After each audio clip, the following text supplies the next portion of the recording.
Welcome to Black Arena, where we tell the stories that matter. Stories of resilience, resistance, and real life in France. I'm your host, and for the next few minutes, prepare to see France through different eyes.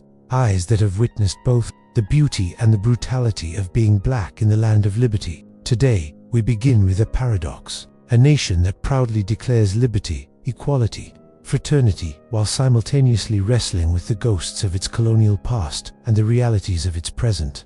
This is episode 1, The Paradox of Liberty.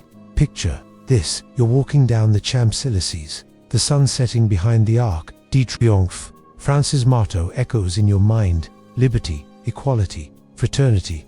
It's beautiful, isn't it? But what happens when you're a young black man in the Bon of Paris? When you're simply existing in your own skin becomes a political statement. If you're ready to dive deep into these untold stories, smash that subscribe button right now.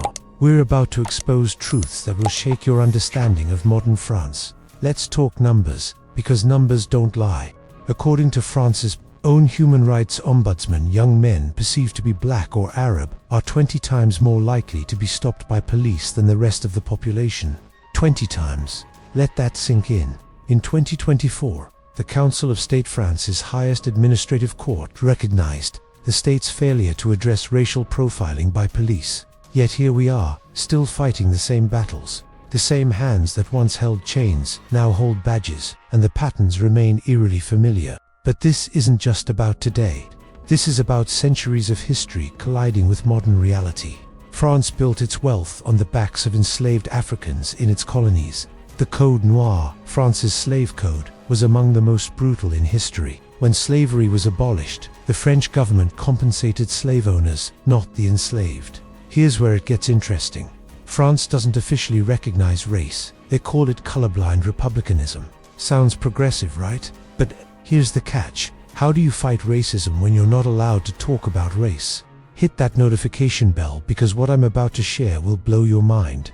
About how this colorblind system actually works. June 2023, Nahol M., a 17-year-old of North African descent, was shot and killed by police during a traffic stop. The footage was clear. The officer fired at point-blank range. But here's what the media didn't tell. Uniel wasn't an isolated case. He was part of a pattern.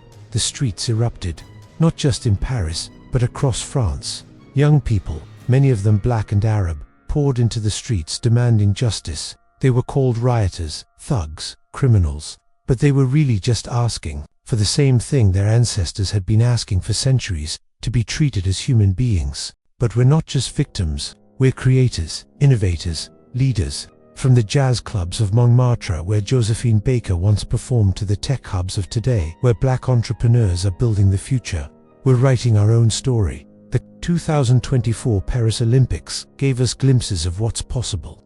Athletes like Leon Marching and Timothy Adolphe showed the world that excellence has no color.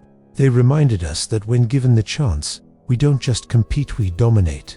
Every year, thousands of African migrants risk everything to reach European shores. They're not just seeking economic opportunity, they're seeking the liberty that France promises but doesn't always deliver. Over 10,000 died in transit to Spain in 2024 alone. 10,000 dreams ended in the Mediterranean. Black women in France face a triple burden: racism, sexism, and often poverty. They're the backbone of families, the pillars of communities, yet they remain invisible in the broader narrative. Their stories deserve to be told, their struggles acknowledged, their victories celebrated. But here's what gives me hope.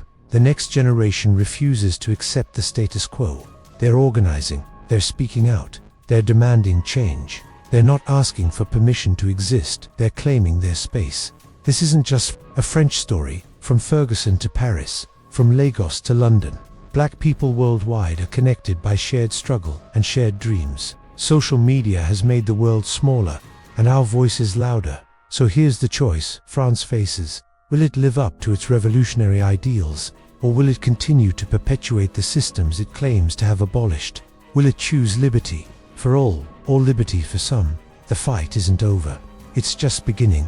Every time a black child in France is told they can't achieve their dreams, every time a black man is stopped for driving while black, every time a black woman is passed over for promotion, the resistance continues. This is why Black Arena exists. Because our stories matter. Because our voices deserve to be heard. Because the truth, no matter how uncomfortable, must be told. So what can you do? Share this video. Start conversations. Challenge assumptions. Support Black-owned businesses. Vote for change.